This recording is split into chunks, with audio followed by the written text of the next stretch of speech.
افلا يتدبرون القرآن ام على قلوب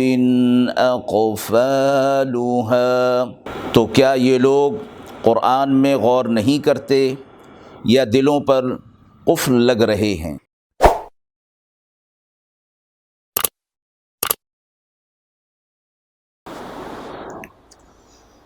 بسم اللہ الرحمن الرحیم۔ السلام علیکم ورحمۃ اللہ وبرکاتہ۔ ناظرین کرام، درس قرآن مجید کے آج کے اس پروگرام میں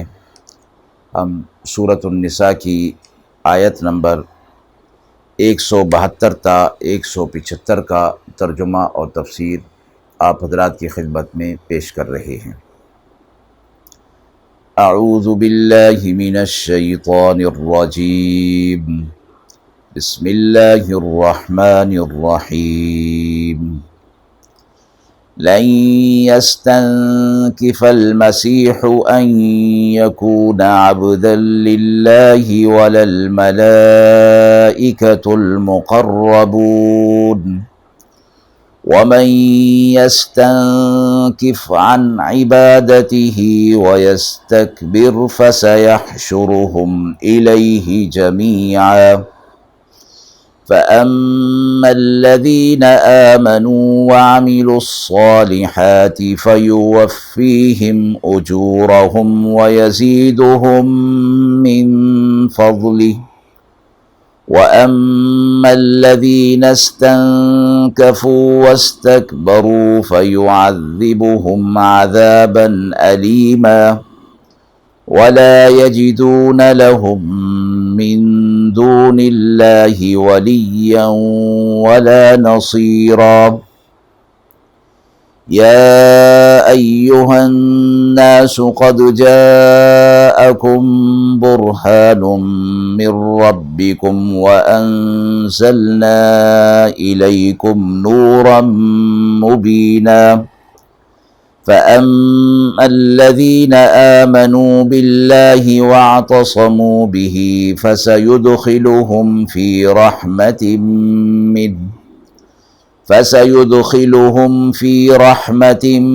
منه وفضل ويهديهم إليه صراطا مستقيما۔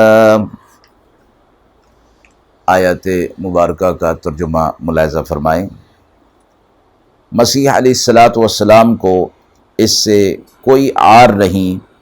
کہ وہ اللہ کے بندے ہوں، اور نہ فرشتے جو کہ اللہ کے مقرب ہیں انہیں کوئی عار ہے، اور جسے عار آئے اللہ کی بندگی سے اور وہ تکبر کرے تو سو اللہ ان سب کو اپنے پاس جمع کرے گا۔ پس جو لوگ ایمان لائے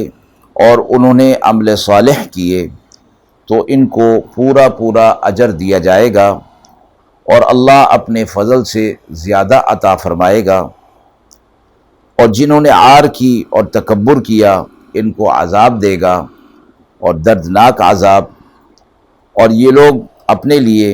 اللہ کے سوا کوئی حمایتی اور مددگار نہیں پائیں گے۔ اے لوگو، تمہارے پاس پہنچ چکی تمہارے رب کی طرف سے ایک واضح دلیل، اور نازل کیا ہم نے آپ پر ایک واضح نور۔ پس جو لوگ ایمان لائے اللہ پر اور اس کو مضبوطی کے ساتھ پکڑے رکھا، اللہ انہیں اپنی رحمت میں اور فضل میں داخل فرمائے گا اور انہیں اپنی طرف سے صراط مستقیم پر چلائے گا۔ نصارہ چونکہ مسیح علیہ السلام کے سلسلے میں افراط و تفریط کا شکار ہو گئے تھے، اور پچھلی آیت کے اندر گزر چکا، اور ان کو تنبیہ بھی کی گئی کہ وہ اللہ کے بندے تھے، اور تم ان کے لیے 3 چیزیں مت کہو بلکہ ان کو اللہ کا بندہ اور اللہ کا رسول ہی سمجھو۔ یہاں اس آیت میں دوبارہ اس بات کی طرف اشارہ کیا گیا کہ حضرت عیسیٰ علیہ السلام کو تو اللہ کے بندہ ہونے میں کوئی عار نہیں ہے، اور اسی طرح فرشتے جو اللہ کی نوری مخلوق ہیں انہیں بھی اس چیز سے کوئی عار نہیں کہ وہ اللہ کی بندگی کریں، اللہ کی عبادت کریں۔ یعنی اللہ کی بندگی میں اور مخلوق ہونے میں انسان کی کیا اور دیگر مخلوقات کا بھی اس کے اندر فائدہ ہے، اور شان اسی کے اندر ہے کہ اللہ کو اپنا خالق مانا جائے۔ تو یہ جو حضرت عیسیٰ علیہ السلام کو اللہ کا بیٹا قرار دے رہے تھے، اور فرشتوں کا بھی یہاں ذکر فرمایا، یہ اللہ کی بیٹیاں قرار دیتے تھے۔ دنیا میں فرمایا کہ حضرت عیسیٰ علیہ السلام اور فرشتوں کی ایک طرح سے پوجا کی گئی، اور ان میں غلو کیا گیا کہ ان کو خدا کے درجے تک پہنچا دیا گیا، اور فرشتوں کو اللہ کی بیٹیاں قرار دے دیا گیا۔ اس لیے خصوصیت کے ساتھ یہاں فرمایا گیا کہ عبدیت پر ہونا کوئی توہین کی بات نہیں ہے، بلکہ یہ تو شان کی بات ہے۔ اسی طرح فرمایا کہ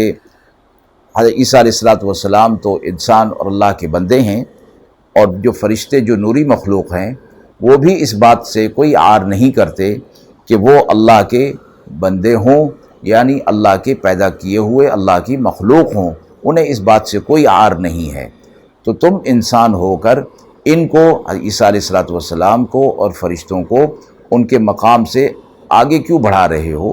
جو مقام اللہ نے انہیں دیا ہے یعنی عبدیت کا، وہ مقام ان کے لیے بہترین ہے، اور انہیں خود اس سے کوئی عار نہیں، بلکہ وہ اس پر فخر محسوس کرتے ہیں۔ اور فرمایا پھر جو کوئی بھی اللہ کی بندگی سے عار کرے گا یا تکبر کرے گا اور پھر عبادت یعنی اطاعت نہیں کرے گا، تو قیامت کے دن تو اللہ انہیں اپنے پاس جمع کرنے والا ہے، پھر اللہ ان کے ساتھ اسی طرح حق اور انصاف کے ساتھ معاملہ فرمائے گا۔ ساتھ ان لوگوں کی بھی بات کر دی جو ان کے مقابلے میں صحیح ایمان والے اور عمل صالح والے ہیں، اللہ انہیں پورا پورا اجر عطا فرمائے گا۔ ایمان کے ساتھ عمل صالح پر اجر اللہ کی طرف سے مرتب ہوتا ہے۔ اس کے لیے فرما دیا گیا کہ وہ اجر کتنا ہوگا، کم سے کم 10، زیادہ سے زیادہ 700 گنا، اور اس سے جس قدر بھی اللہ بڑھانا چاہیں گے بڑھا دیں گے۔ یہاں فرمایا کہ ایمان کے ساتھ عمل صالح پر اجر تو اللہ کی طرف سے پورا دیا جائے گا، اور اس اطاعت پر یعنی ایمان اور عمل صالح کے کرنے پر اللہ رب العزت اپنے فضل سے بھی انہیں عطا فرمائے گا۔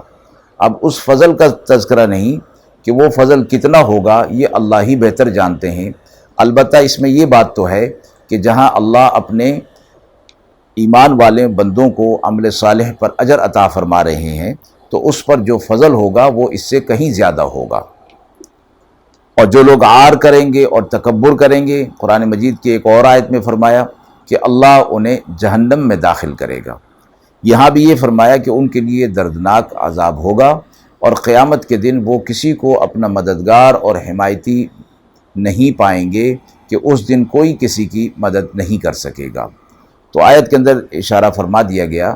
کہ اللہ کی عبادت، اللہ کی عبدیت میں آ جانا یہ مخلوق کی شان ہے، اور اسی پر رہ کر ہی ایمان اور عمل صالح کو اختیار کر لیا جائے تو اللہ کی طرف سے اجر اور فضل کا وعدہ فرمایا گیا ہے۔ اگلی آیت میں فرمایا کہ لوگوں کو خطاب فرمایا گیا یا ایھا الناس کے لفظ کے ساتھ، اور فرمایا کہ یہ قرآن مجید میں جہاں جہاں فرمایا گیا تو ایمان والے اور غیر ایمان والے دونوں اس کے اندر شامل ہیں، اور جہاں یا ایھا الذین آمنوا کا لفظ آیا وہاں غیر مسلم خارج ہو جاتے ہیں، اور وہ خطاب خالص اہل ایمان کے لیے ہوتا ہے۔ تو یا ایھا الناس سے خطاب ساری انسانیت کے لیے، اور اس سے یہ پتہ چلا کہ قرآن کا پیغام ساری انسانیت کے لیے ہے، صرف اہل ایمان کے لیے نہیں ہے،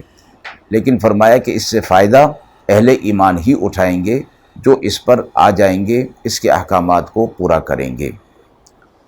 قد جاءکم برہان، تحقیق تمہارے پاس تمہارے رب کی طرف سے، برہان من ربکم، تمہارے رب کی طرف سے ایک دلیل آ گئی ہے۔ برہان کے لفظی معنی تو دلیل کے ہوتے ہیں، لیکن یہاں برہان سے مراد آپ صلی اللہ علیہ وسلم کی ذات گرامی ہے، یعنی اللہ رب العزت نے آپ صلی اللہ علیہ وسلم کو برہان سے کے لفظ سے اس لیے تعبیر فرمایا گیا کہ آپ صلی اللہ علیہ وسلم کے اخلاق کریمانہ آپ صلی اللہ علیہ وسلم کے معجزات اور آپ صلی اللہ علیہ وسلم پر قرآن مجید کا نزول وغیرہ، یہ سب چیزیں آپ صلی اللہ علیہ وسلم کو اللہ کا نبی برحق جو ہے وہ ثابت کرتی ہیں۔ اس لیے گویا آپ صلی اللہ علیہ وسلم پورے کے پورے مجسم برہان ہیں، دلیل ہیں ان تمام چیزوں کی جو اللہ رب العزت نے آپ صلی اللہ علیہ وسلم پر نازل فرمائیں۔ آگے فرمایا وَأَنزَلْنَا إِلَيْكُمْ نُورًا مُبِينًا، اور ہم نے آپ پر واضح نور نازل کیا۔ اس سے فقہا فرماتے ہیں، مفسرین نے فرمایا کہ نور سے مراد قرآن مجید ہے، یعنی یہ ایمان کا نور کہ اس پر چل کر صراط مستقیم کا راستہ آسان ہو جاتا ہے،